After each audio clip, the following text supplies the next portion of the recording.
Hey, Cat, look at the handles. I seen it. I seen the handle. The fucking handles. Hey, we gone, man. Niggas ain't got this. We out, man. Shout out Rick Rosso, man.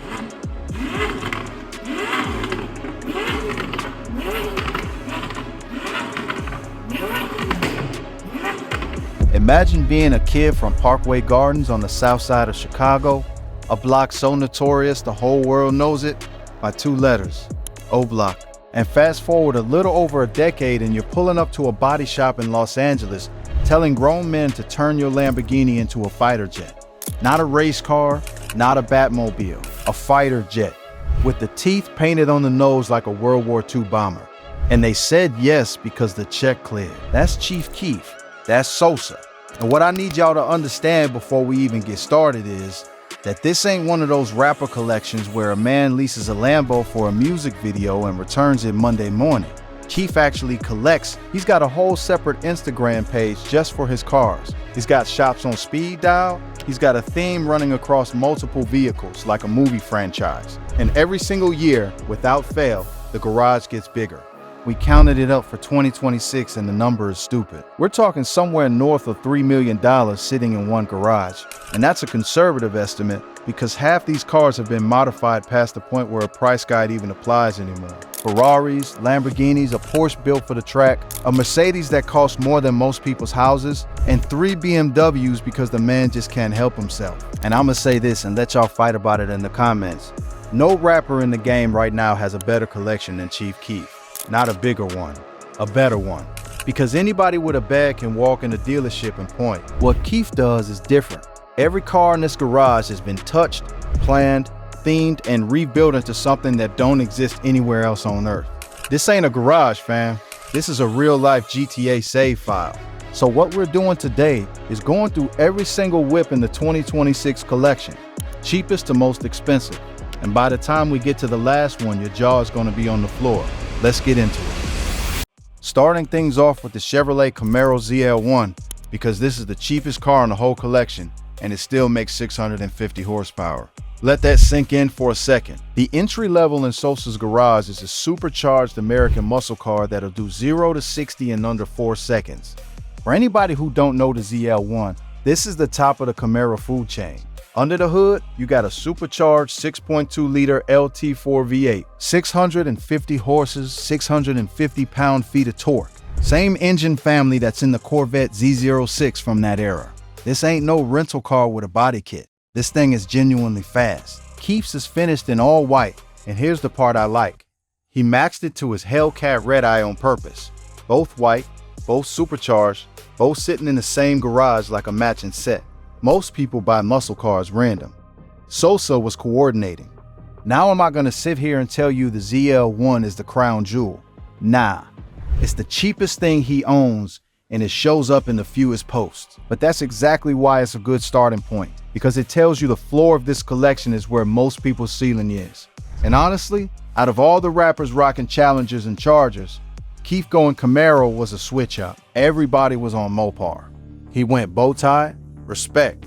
At least the Camaro stayed factory, but the next one got sent to a shop and came back looking like it escaped from a movie set. Because next up is the Dodge Challenger SRT Hellcat Red Eye wide body, and this is where the personality starts showing up.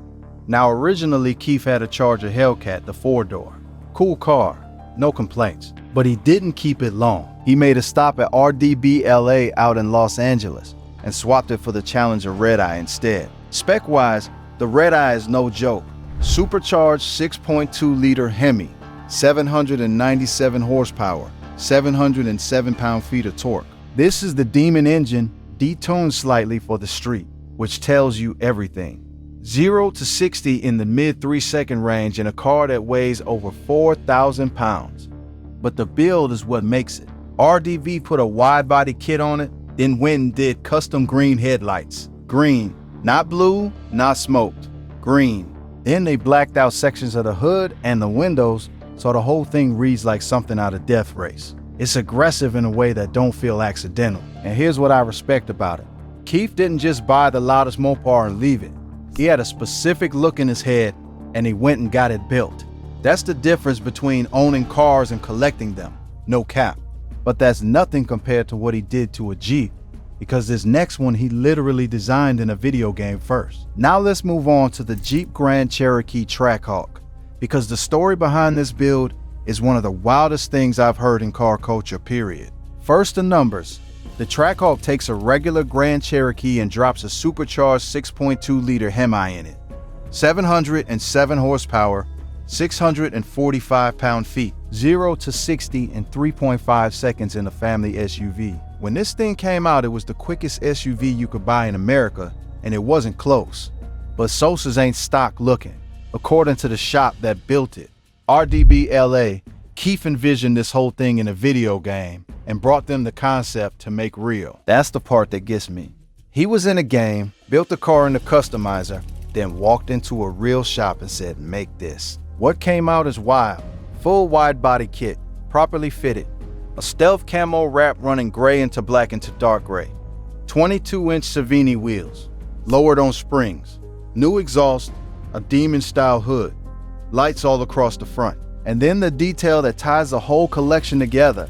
The shark teeth decals from the Curtiss P-40 Warhawk, them old fighter planes. That Warhawk theme, keep it in your mind, because it comes back. This wasn't a one-off.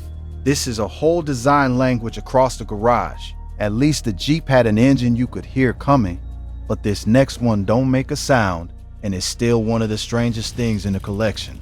Because next we got the Tesla Cybertruck, and it's a wide body. Yeah, somebody looked at a Cybertruck, a vehicle that already looks like it fell out of a spaceship, and said this needs to be wider. West Coast Customs handled this one. And if you know that name, it's because that's the shop from Pimp My Ride, the same crew that's been building celebrity cars for 30 years. They did the wide body treatment, and word is it got the same Warhawk-inspired wrap as the Jeep and the Urus. If it's the Cyber Beast trim, and going off how Keith buys it probably is, you're looking at tri-motor setup, somewhere around 845 horsepower, 0 to 60 in about 2.6 seconds. That's Lamborghini numbers in a stainless steel wedge. Here's the detail that makes this one different though. Keith's son has a kid-sized Cyber Beast, so you got a father and son with matching Teslas, both themed out. That's actually kind of hard when you think about it. Now I'm gonna be honest with y'all, this one's controversial. A lot of car people don't rate the Cybertruck at all. And in a garage full of Ferraris and Lambos, it definitely stands out for the wrong reasons to some. But that's kind of the point with Sosa. He don't build the collection to impress car forums.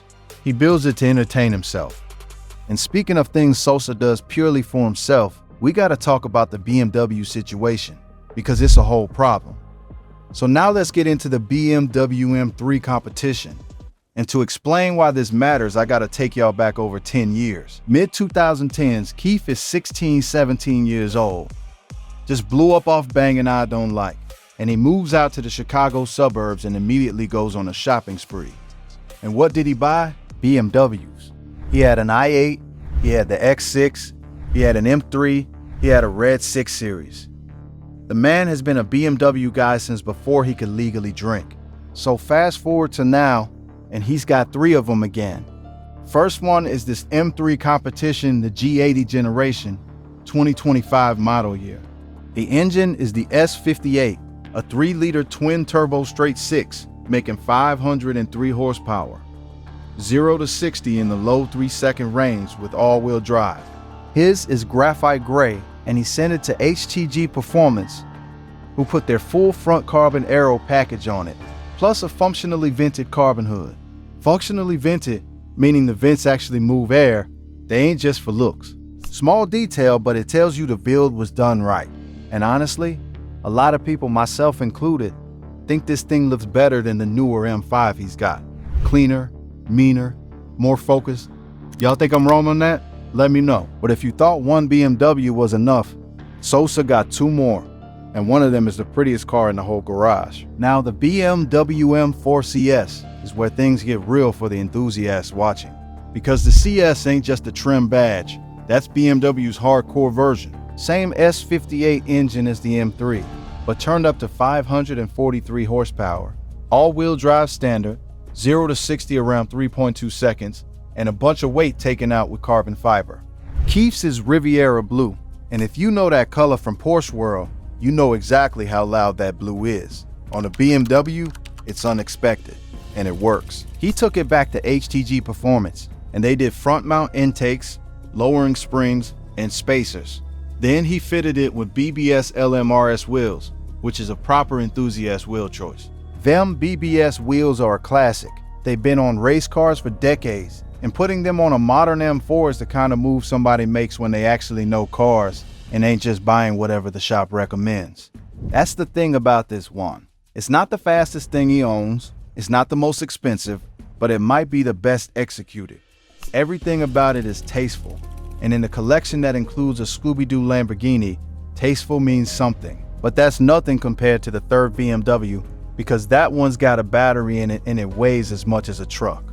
Let's move on to the BMW M5, the new G90 generation, because this car has been the most argued about BMW in years. Here's the setup. 4.4-liter twin-turbo V8 paired with an electric motor. Combined output is 717 horsepower and 738 pound-feet of torque. On paper, that's monstrous, but the car weighs somewhere around 5,400 pounds because of the hybrid battery. That's more than some full-size SUVs. Keefs is green, and I'ma keep it a buck with y'all.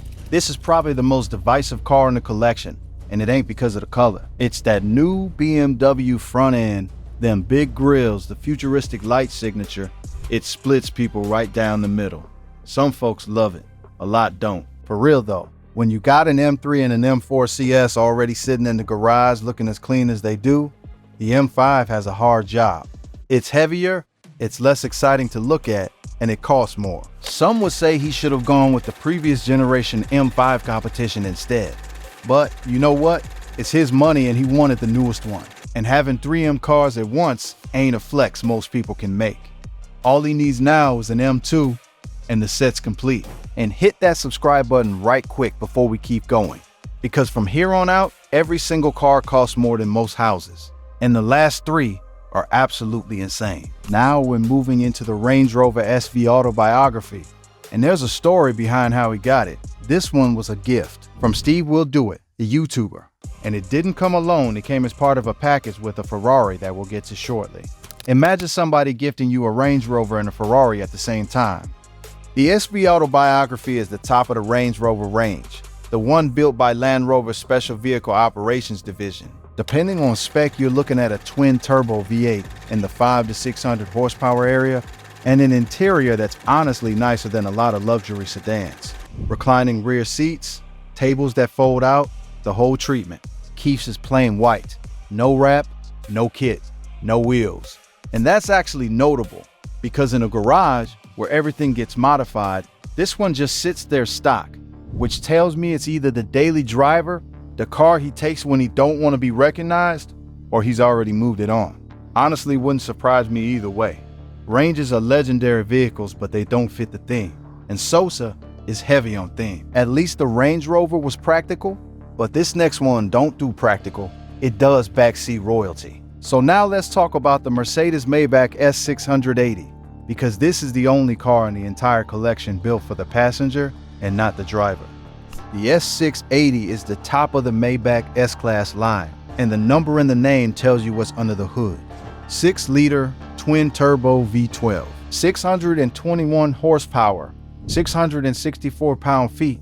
That's a V12 in a sedan in 2026, which is basically extinct at this point.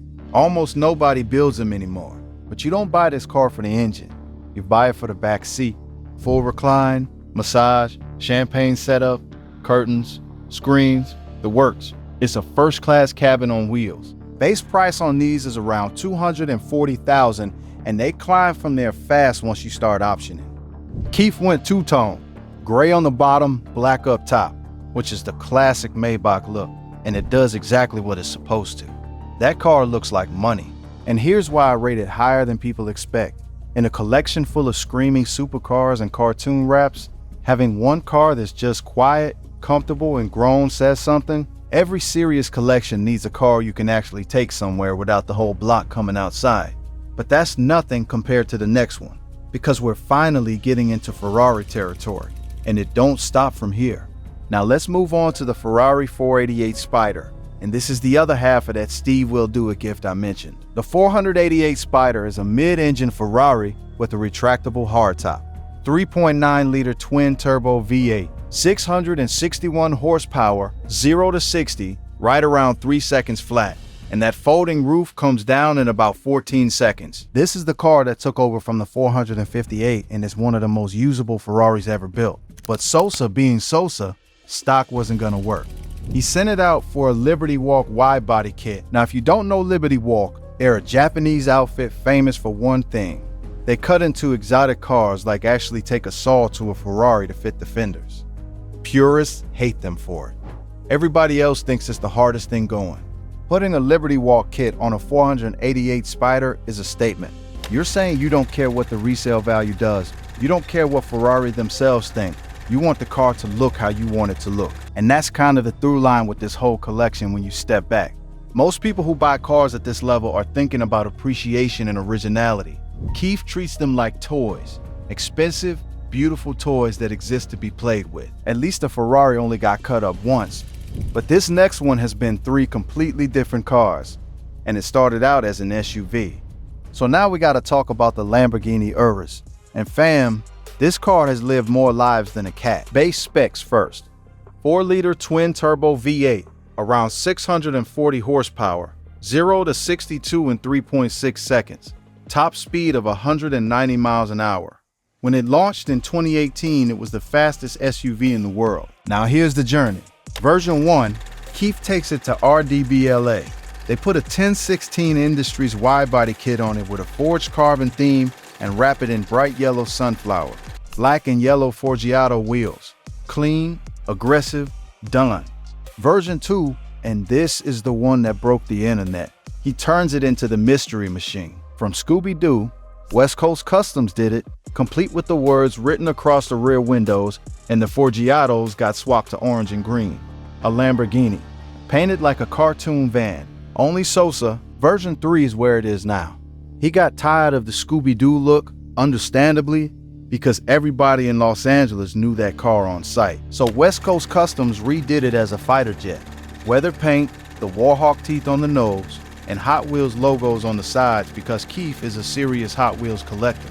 That Warhawk livery, by the way, comes from the Flying Tigers, American volunteer pilots who flew in China during World War II. There's real history behind the design. Whether Keef knew that when he picked it, I couldn't tell you, but it's there. And nothing was mechanically changed through any of this. Every single version, same engine, same power. It's all appearance, which honestly makes it more impressive to me, because it means he's treating these cars like canvases. But that's nothing compared to the next one, because this is the first car in the collection that was built to win races, not turn heads.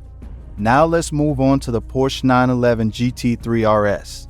And this is where the collection earns real respect from people who don't care about rappers at all. The GT3 RS is not a fast luxury car.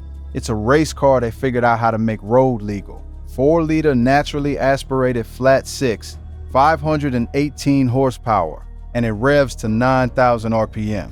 9,000. Most road cars tap out around 6 or 7.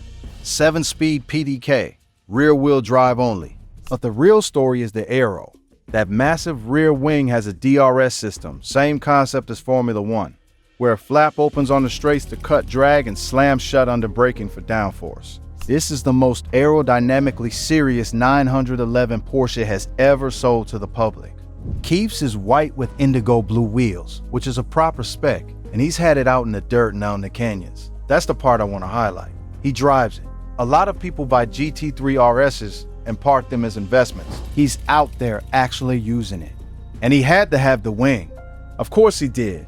What's the point otherwise? For real though, this car changes the whole read on the collection. Anybody can buy a Lamborghini because it's loud. Buying a GT3 RS means you know what you're doing. At least the Porsche was subtle in its own way, but this next one has portal axles and looks like it's ready to invade something. So now we got the Mercedes-AMG G63 4x4 square. And this thing is genuinely absurd. Regular G63 is already a lot. 4-liter twin-turbo V8, 577 horsepower in a boxy SUV shaped like a brick.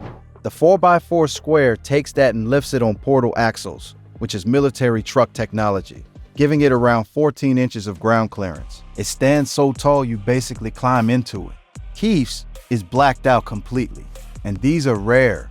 Mercedes made a limited number, and they were expensive when new, so used prices sit north of $350,000 easily. Now, interesting thing, Keef was never really a Mercedes guy historically, but he did have an old school G-Wagon convertible back in the day, done by Newport Convertible Engineering, with custom rims and red interior. That thing was ridiculous in the best way. So the G-Wagon connection has always been there. And here's why it works in the garage. When you already got Ferraris and Lambos, the Flex ain't going faster. The Flex is going weirder, and a Portal Axle G-Wagon is about as weird as luxury gets. But that's nothing compared to the next one, because we're going back to Lamborghini, and this time, it's the real deal. Now let's talk about the Lamborghini Huracan STO, which he picked up back in June of 2023. And this is arguably the purest driver's car he owns. STO stands for Super Trofeo Omologata.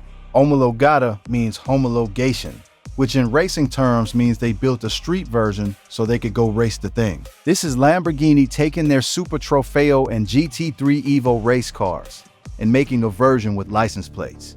5.2-liter naturally aspirated V10, 631 horsepower, rear-wheel drive only, 7-speed dual clutch, 0 to 60 in about 2.8 seconds. And that's the key detail. Naturally aspirated V10, rear-wheel drive. No turbos, no all-wheel drive safety net.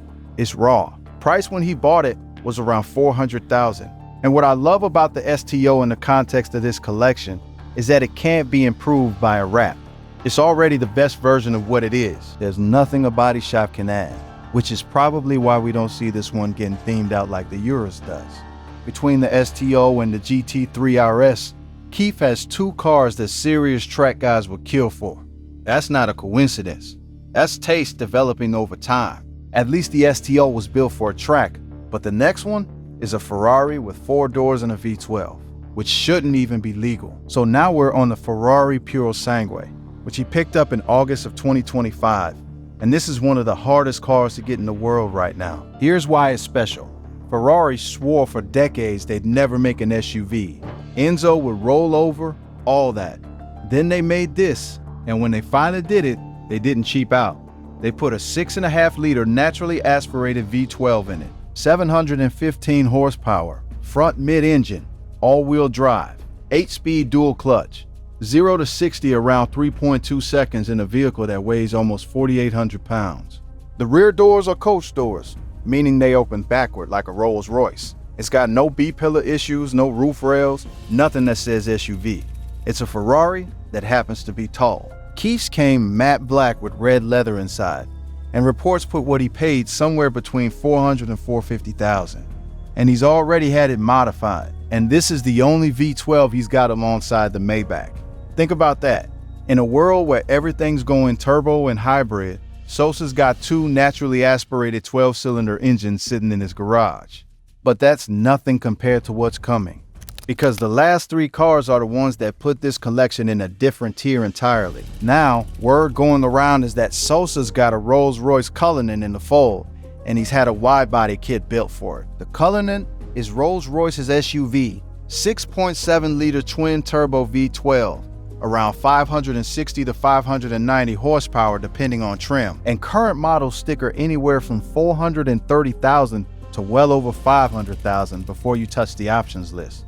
And nobody buys a Rolls without touching the options list. From what's circulating, he teased the body kit, then revealed the finished product with a big set of Forgiatos sized to match the wide body stance. Forgiato being the Los Angeles wheel company that basically defined the celebrity car look for the last 15 years. Now I gotta be straight with y'all. I couldn't confirm this one through any major outlet, so take it as it comes. But putting a wide body on a Rolls-Royce is exactly the kind of thing Keef would do, because it's the one car brand where doing that is genuinely offensive to people. Rolls-Royce is about restraint. Wide body kits are about the opposite. Putting them together is the whole joke. And honestly, if it's real, it fits the collection perfectly. But in the case of the Ferrari SF90 Stradale, we're talking about the one that sits at the top of everything else he owns, and it's not close. He picked this up in mid-2025, and it immediately became the crown jewel. Here's what it is. 4-liter twin-turbo V8 combined with 3 electric motors, 2 on the front axle and 1 at the rear. Total combined output, 986 horsepower, 0 to 60 in roughly 2.5 seconds. Top speed 211 miles an hour, 8-speed dual clutch, and the front motors give it all-wheel drive. This was Ferrari's most powerful road car when it launched. Not a limited edition, not a special series. Their regular production flagship. 986 horsepower from the factory. And Keith didn't leave it alone. His is a stage 2 build, meaning it's making noticeably more than stock. A tuning shop publicly took credit for the work and specifically said he asked for flames out the exhaust, which they delivered on. Which brings us to the moment that went around the internet. Sosa lighting a joint off the fire coming out the back of his Ferrari. That's it. That's the flex. 900 plus horsepower, $500,000 of Italian engineering used as a lighter. The color is hard to name exactly, but the best description I heard is that it's the same blue as a Chips Ahoy pack, which is somehow perfect. And speaking of the top of the collection, the newest word is that Sosa may have just added a Lamborghini Revuelto. And if that's true, everything I just said about the SF90 being the crown jewel goes out the window, because the Revuelto is Lamborghini's flagship. It came out in March of 2023 as the replacement for the Aventador, and is named after a Spanish fighting bull that fought in Barcelona back in the 1880s. That's how Lamborghini names things. The numbers are ridiculous. 6.5-liter V12 combined with a plug-in hybrid system, 1,001 horsepower total, 217 mile-an-hour top speed. Sticker price around $608,000, but good luck getting one at sticker. Used examples are trading between $700,000 and $780,000 right now, because demand is that far past supply. That would make it the most powerful and the most expensive car Chief Keef owns. Full stop. It'd take the top spot off the SF90 by about 15 horsepower and 100 grand. Now I'ma be transparent with y'all like I always am. I couldn't verify this one through any major publication yet. His purchases usually show up on his own page way before the car media catches up, so it might just be early. But if it's confirmed, that garage just crossed into territory almost nobody in music is operating in. So let's add it all up. 18 cars, somewhere between $3 and $4 million conservatively, more if the Cullinan and the Revuelto are both real. 2 naturally aspirated V12s, 1,000 horsepower hybrid Lamborghini, a race homologated Huracan, a track-built GT3 RS, 3 M cars, and an SUV painted like a World War II fighter plane. But here's what actually gets me, and I want y'all to sit with this before you click off. Almost none of these cars are engine modified. The SF90 got tuned, and that's basically it. Every other build is body kits, wraps, and wheels. The drivetrains stay factory, which means Chief Keef ain't chasing numbers. He's not trying to have the fastest car at the meet. He's using $600,000 supercars as canvases and treating the whole garage like an art project with a running theme. From a kid on old block making beats in the bedroom, to a grown man designing fighter jet Lamborghinis with the shops that built cars for Pimp My Ride. That's the story.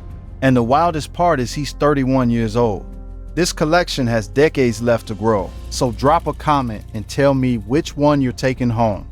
And be honest about it. I already know some of y'all are picking the Scooby-Doo Urus even though it don't exist no more. And speaking of rappers with garages that don't make sense, we went through 21 Savage's whole collection, and that one goes from a $700 Cutlass with no transmission to $1 million Ferrari. So click this video right here to see how the villain of Atlanta built his fleet.